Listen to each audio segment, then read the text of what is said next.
এটা হচ্ছে one page SEO. কি এটা? One page SEO. আমরা class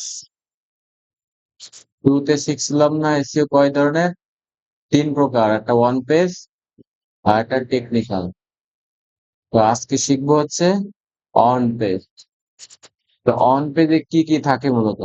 title, meta tag, URL, image optimization, এই কয়টা হচ্ছে কি অন পেজ। আচ্ছা, তাহলে টাইটেল ট্যাগ অপটিমাইজেশন, যেমন সার্চ রেজাল্টে যে ক্লিক যোগ্য হেডিং দেখা যায় সেটা হচ্ছে টাইটেল। যেমন আমরা যদি দেখি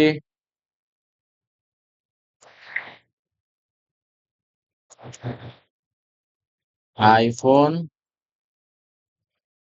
বাই অনলাইন, তো যখন আমরা আইফোন বাই অনলাইন লিখছি, এই যে এইগুলো হচ্ছে কি টাইটেল। এই যে লেটেস্ট আইফোন প্রাইস 2025, তারপরে Apple iPhone buy iPhone online, এগুলো হচ্ছে কি টাইটেল। আচ্ছা, এরপরে যেমন এর গুরুত্ব হচ্ছে যে গুগলের র্যাঙ্কিং ফ্যাক্টর, যেমন ক্লিক থ্রু রেট বাড়ায়, ওটা লাগাই দেবো। অর্থাৎ আমরা যদি একটা কিছু সার্চ করি সেটার রিলেভেন্ট এই টাইটেলে কি থাকবে, লেখা থাকবে। অর্থাৎ আমরা যখন একটা আইফোন লিখলাম, লেখার পরে এই যে দেখলাম যে বাই আইফোন কি লেখা আছে, তখন আমরা কি এটা ক্লিক করব? তাহলে এই যে ক্লিক করলাম, এটা কি বলা হয় ক্লিক থ্রু রেট। তাহলে এটা বলছে যে সার্চ রেজাল্টে যে ক্লিক যোগ্য হেডিং দেখা যায় সেটাই কি টাইটেল। তাহলে কি টাইটেল কি রাখিম? এটা হচ্ছে টাইটেল। আর এই যে টাইটেলের নিচে যে এইগুলো, এটা কি ডেসক্রিপশন। ডেসক্রিপশন এগুলো কি? আর এই যে নিচে যেগুলো, এগুলো কি সাইড লিঙ্ক। বুঝা গেছে? তো এটাই হচ্ছে যে টাইটেল। এরপর হচ্ছে বেস্ট প্র্যাকটিস। আমরা যে টাইটেলটা লিখবো সেটা কত ক্যারেক্টারের মধ্যে হবে? 50 থেকে 60 ক্যারেক্টারের মধ্যে। যেমন আমরা এই যে এ লিখছে না, এটা এই টাইটেলটা হবে কত ক্যারেক্টার? 50 থেকে 60 ক্যারেক্টার। ক্যারেক্টার গুলো কি কি? যেমন এই যে এই সি হচ্ছে একটা ক্যারেক্টার, এরকমের 60 ক্যারেক্টার হতে হবে। বুঝা গেছে? এবং এই টাইটেলের মধ্যে আমাদের কি রাখতে হবে? Targeted keyword. আমরা যে কিওয়ার্ড গুলো রিসার্চ করি সেই কিওয়ার্ড গুলো কি টাইটেলের মধ্যে রাখতে হবে। যেমন আমরা যদি এই যে দেখি যে iPhone, iPhone buy online, তাহলে এই দেখো latest iPhone price in Bangladesh, তাহলে এর ভিতরে আইফোন প্রাইস একটা কিওয়ার্ড ঢুকাই দিছে এর ভিতর। তাহলে বেস্ট প্র্যাকটিস হচ্ছে যে 50 থেকে 60 ক্যারেক্টার এবং টার্গেট কিওয়ার্ড শুরুতে রাখা। তারপর হচ্ছে ব্র্যান্ডের নাম যোগ করা যদি প্রয়োজন হয়, যাতে ক্লিক করানোর মতো আকর্ষণীয় লেখা লিখতে হবে। যেমন আমরা যদি দেখি best digital marketing course in Dhaka, এবং এর সাথে কি দিছে ব্র্যান্ডের নাম দিছে, যেমন স্কিল বুস্ট, তাই না? তাহলে বেস্ট ডিজিটাল মার্কেটিং, এটা হচ্ছে যে টাইটেল, এর ভিতর কিওয়ার্ড কোনটা? যেমন কিওয়ার্ড হতে পারে বেস্ট ডিজিটাল মার্কেটিং কোর্স, এটা একটা কিওয়ার্ড হতে পারে ইন ঢাকা, এবং একটা ব্র্যান্ড, এই পুরোটা মিলে কত 50 থেকে 60 ক্যারেক্টার। তাহলে টাইটেল বোঝা গেছে? হ্যাঁ। আচ্ছা, মেটা ডেসক্রিপশন কি? অর্থাৎ সার্চ রেজাল্টে যে টাইটেলের নিচে যেগুলো দেখা যায়, এই যে এটা, এটা হচ্ছে মেটা ডেসক্রিপশন। এবং গুরুত্ব কি? যেমন আমরা যদি দেখি যে ডিরেক্ট র্যাঙ্কিং ফ্যাক্টর না হলেও সিটিআর এর ভূমিকা রাখে। যেমন আমরা একটা সার্চ করলাম, এখানে লেখা আছে যে stop the latest iPhone models and accessories, save with Apple trade in carrier offer and flexible monthly payment operation, get expert help today. তাহলে আমরা এখানে ডিসক্রিপশনও কি পড়ে, এর ভিতরে কিওয়ার্ড আছে ডিসক্রিপশনের মধ্যেও। তাহলে ডিসক্রিপশন কোনটা? টাইটেলের নিচে যেটা থাকবে সেটা হচ্ছে কি, এবং এই ডিসক্রিপশনের লেন্থ কতটুকু হবে? 150 থেকে 60 ক্যারেক্টার এবং এর ভিতরে কি থাকবে টার্গেটেড কিওয়ার্ড অন্তর্ভুক্ত থাকবে এবং আমরা লাস্টে কল টু অ্যাকশন দিতে পারি যেমন লার্ন মোর গেট স্টার্ট ঠিক আছে যেমন আমরা যদি এখানে দেই learn SEO from scratch with hand on projects join our course in Dhaka and become a pro in 3 month এটা হচ্ছে কি উদাহরণস্বরূপ ডেসক্রিপশন আচ্ছা এরপর হচ্ছে যে ইউআরএল স্ট্রাকচার ইউআরএল স্ট্রাকচার বলতে আমরা কি বুঝি ধরো আমরা এই এই পেজে যাই যাওয়ার পরে ইউআরএল এর ভিতর কি দেওয়া আছে ফোন ট্যাবলেট আইফোন আইফোন আছে তাহলে স্ট্রাকচার হচ্ছে যে ইউআরএল এর ভিতরে কি আমাদের ওই কিওয়ার্ড অনুযায়ী কি লিঙ্ক হতে হবে যেমন এই এই যে লিঙ্কটা এখানে কি দিছে ফোন ট্যাবলেট এরপরে কি এই যে আইফোন বুঝা গেছে তাহলে এটাকে কি বলা হয় ইউআরএল স্ট্রাকচার যেমন ওয়েব পেজের ওয়েব ঠিকানা বেস্ট প্র্যাকটিস হচ্ছে যে ছোট পরিষ্কার বর্ণনামূলক রাখা এবং কিওয়ার্ড অন্তর্ভুক্ত করা এবং স্পেস নয় বা হাইফেন নয় ব্যবহার করা বুঝা গেছে স্পেস ব্যবহার করা যাবে না হাইফেন ব্যবহার করা যাবে হাইফেন কোনগুলা এই যে এখানে একটা হাইফেন দিয়ে এভাবে ইয়া লেখা থাকে এগুলো হচ্ছে হাইফেন বল আচ্ছা যেমন এই যে এক্সাম্পল আমরা যদি দিই এটা হচ্ছে যে মেইন ডোমেইন এবং এটা হচ্ছে কি ল্যান্ডিং পেজের সেই ইউআরএল স্ট্রাকচার যেমন এসইও কোর্স ঢাকা তাহলে ইউআরএল স্ট্রাকচার বোঝা গেছে ওয়েব পেজের যে ঠিকানা এবং যে ইউআরএল এর ভিতরে যে কিওয়ার্ড অনুযায়ী কি স্ট্রাকচার সঠিক রাখা আচ্ছা এবার হচ্ছে যে ইমেজ অপটিমাইজেশন ওয়েবসাইটে যে আমরা ইমেজ গুলো দেখতে পারি যেমন এই যে এইগুলা কি ইমেজ না তো ইমেজের ভিতরে অল্টার টেক্সট এর নামে একটা অপশন আছে এই অল্টার টেক্সট এর মধ্যে আমাদের কি কিওয়ার্ড বসাইতে হবে যেমন ইমেজ কম্প্রেস করা যেমন পিএনজি অথবা স্কোয়ার অথবা জেপিজি যে কোনো একটা ইমেজ ব্যবহার সব থেকে আমরা জেপিজি ইউজ করব ইমেজ এবং সঠিক ফাইল নাম ব্যবহার করব যেমন আমরা যদি একটা ইমেজের নাম দেই টাইটেল তাহলে এসইও ট্রেনিং ঢাকা এরকম একটা নাম দিয়ে এবং অল্টার টেক্সটে আমাদের কি করতে হবে কিওয়ার্ড ব্যবহার করতে হবে বুঝা গেছে তাহলে এটা হচ্ছে কি ইমেজ অপটিমাইজেশন আচ্ছা এরপর আছে যে ইন্টারনাল লিঙ্কিং এবং কন্টেন্ট অপটিমাইজেশন তো ইন্টারনাল লিঙ্কিং হচ্ছে যে নিজের ওয়েবসাইটের এক পেজ থেকে আরেক পেজে লিঙ্ক করা যেমন আমরা যদি এই পেজে ঢুকি এর ভিতরে এই যে অনেকগুলো পেজ আছে আছে না তো এটা আমরা ঢুকি ঢোকার পরে কি একটা লিঙ্ক অন্য একটা পেজে নিয়ে গেল অথবা আমরা যদি এইখানে যাই এই একটা দিলে অন্য একটা পেজে নিয়ে গেছে এটা হচ্ছে কি লিঙ্ক করা তো এটাকে বলা হয় কি ইন্টারনাল লিঙ্কিং যেমন ইউজারকে রিলেভেন্ট কন্টেন্ট গাইড করে পেজ অথরিটি ছড়িয়ে দেয় এবং সার্চ ইঞ্জিন ওয়েবসাইটকে স্ট্রাকচার বুঝতে সাহায্য করে এবং বেস্ট প্র্যাকটিস হচ্ছে যে রিলেভেন্ট পেজ লিঙ্ক করা অ্যাঙ্কর টেক্সটে কিওয়ার্ড ব্যবহার করা এবং ব্রোকেন লিঙ্ক এড়িয়ে চলা সো এগুলো সব অ্যাডভান্সে বোঝা যাবে জাস্ট মাথার ভিতরে এখন ঢুকাইলে হবে বুঝা গেছে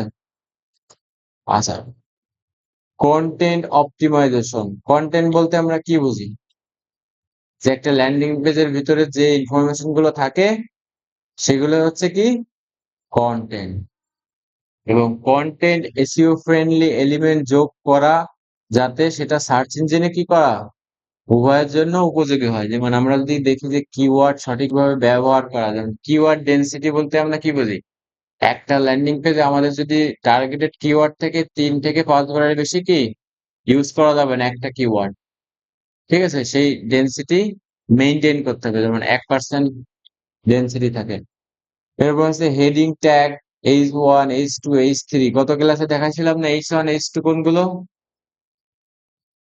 যেমন আমরা যদি আমাদের ওয়েবসাইটে যাই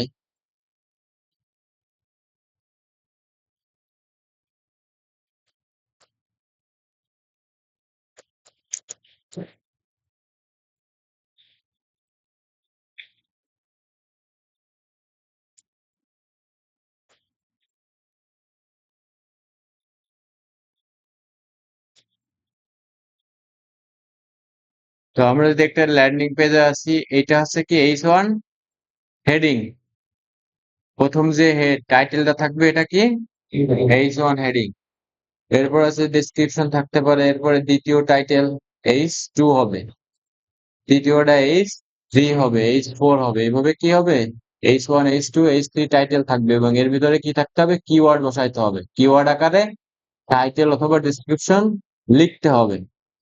যেমন এখানে বলছে H1 H2 সঠিকভাবে ব্যবহার করা এবং কিওয়ার্ড যোগ করা এবং প্যারাগ্রাফ ছোট রাখা বা বুলেট পয়েন্ট ইমেজ ব্যবহার করা, যেমন এই যে প্যারাগ্রাফ আকারে লেখা, তারপরে ইমেজ সেট করা, ঠিক আছে। এগুলো সব ডেভেলপার করবে, জাস্ট এসইও তে কি গাইডলাইন দিতে হবে। তাহলে বেস্ট প্র্যাকটিস হচ্ছে যে রিলেভেন্ট পেজ লিঙ্ক করা, অ্যাঙ্কর টেক্সট কিওয়ার্ড ব্যবহার করা আর বুকিং লিঙ্ক এড়িয়ে চলা। এটা হচ্ছে যে তোমার ইসে কি জানো ইন্টারনাল লিঙ্কিং।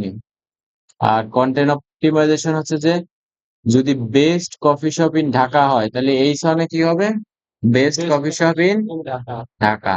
H2 তে কি হবে top 5 coffee shop you must visit এবং H3 তে কি হবে why this coffee shop stand out. বুঝা গেছে? H1 H2 যেমন এই যে ওয়েবসাইটে H1 এ কি দিছে search engine optimisation courses, H2 তে কি দিছে looking to advance your skill in search engine optimization. এইভাবে H1 H2 কি বসাইতে হবে।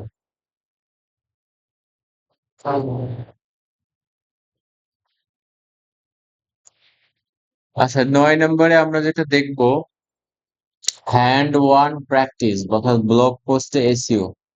মানে একটি ব্লগ পোস্ট টপিক বেছে নিতে হবে, টাইটেল ট্যাগ মেটা ডেসক্রিপশন এসইও এবং আউটপুট চেকলিস্ট। আচ্ছা তাইলে আমরা এখন একটা লাইভ দেখবো কিরকম, ধরো সবাই যেরকম প্র্যাকটিস করতে হবে ব্লগার বিএল,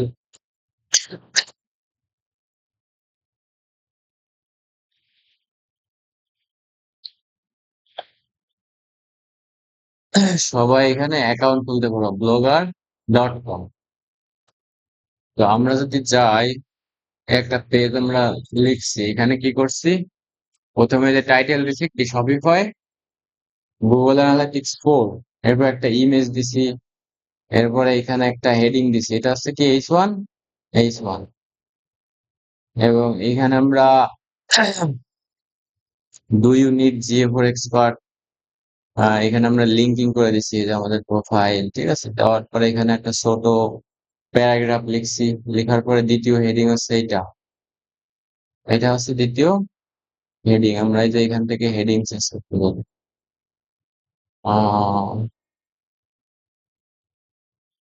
এরপরে আবার এখানে ছোট করে লেখা হয়েছে, লেখার পরে লাস্টে আমরা দিচ্ছি ভিজিট এই ওয়েবসাইট।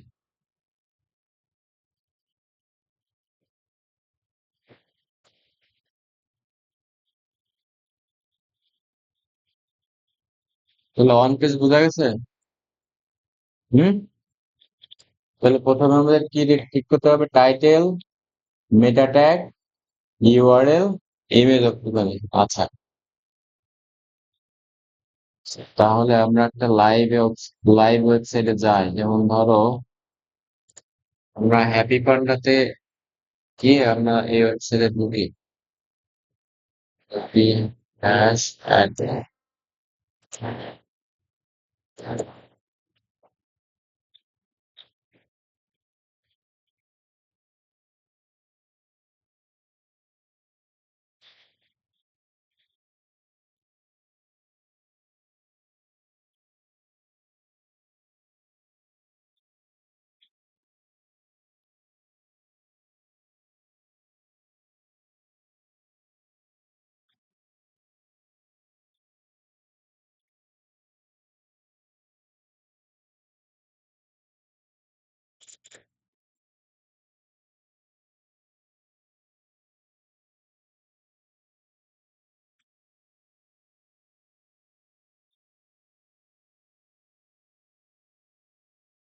তো দেখো এই একটা পেজ, তো এই পেজের ভিতরে আমরা যদি দেখি যে এখানে একটা কি টাইটেল দিছে না হেডিং, এটা হচ্ছে হেডিং।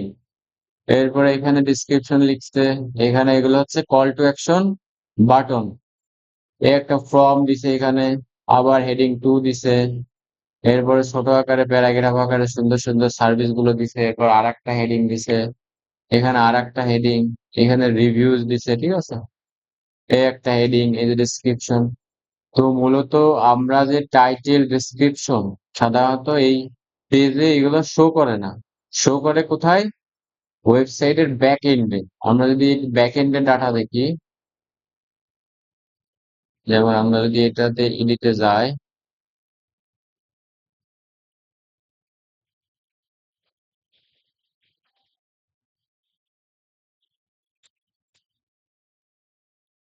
এডিটে যাওয়ার পরে আমরা এই যে এইখানে মূলত এই যে আমাদের টাইটেল আর এই হচ্ছে কি ডেসক্রিপশন। আমাদের মূলত টাইটেল এখানে লিখতে হয়, এইটা হচ্ছে টাইটেল। এর জন্য আলাদা টুলস থাকবে, যে ওয়েবসাইট সে ওয়েবসাইটের কি এসইও প্যানেল থাকবে। এই প্যানেলের ভিতরে টাইটেল, ডেসক্রিপশন প্লাস হচ্ছে কি পারমালিঙ্ক, যে আমরা বললাম যে ইউআরএল স্ট্রাকচার না, এই পারমালিঙ্কের ভিতর চেঞ্জ করতে হয় এবং এইখানে ডেসক্রিপশন এভাবে লেখা থাকে। তো এইটা ফুললি কাস্টমাইজ করা যায়। যেমন আমরা প্রথমে টাইটেল লিখবো, ডেসক্রিপশন লিখবো, পারমালিঙ্ক লিখবো। লেখার পরে এখানে আমরা কি করব? কিওয়ার্ড দিব। যেমন আমরা ডেমোলেশন সার্ভিস যদি লিখি, এটা একটা কিওয়ার্ড, ঠিক আছে। কিওয়ার্ড দিয়ে এই যে আমাদের এই যে সিআরসি একটা পয়েন্ট থাকে বা একটা স্কোর থাকে, মানে এটা সেভ দিয়ে দিলে কি এটা ওয়ান পেজ এসইও হয়ে গেল। এবং ওয়েবসাইটের ভিতরে আমাদের ইমেজের কিছু অল্টার টেক্সট দিতে হয়। যেমন আমরা যদি এডিট এলিমেন্টে যাই,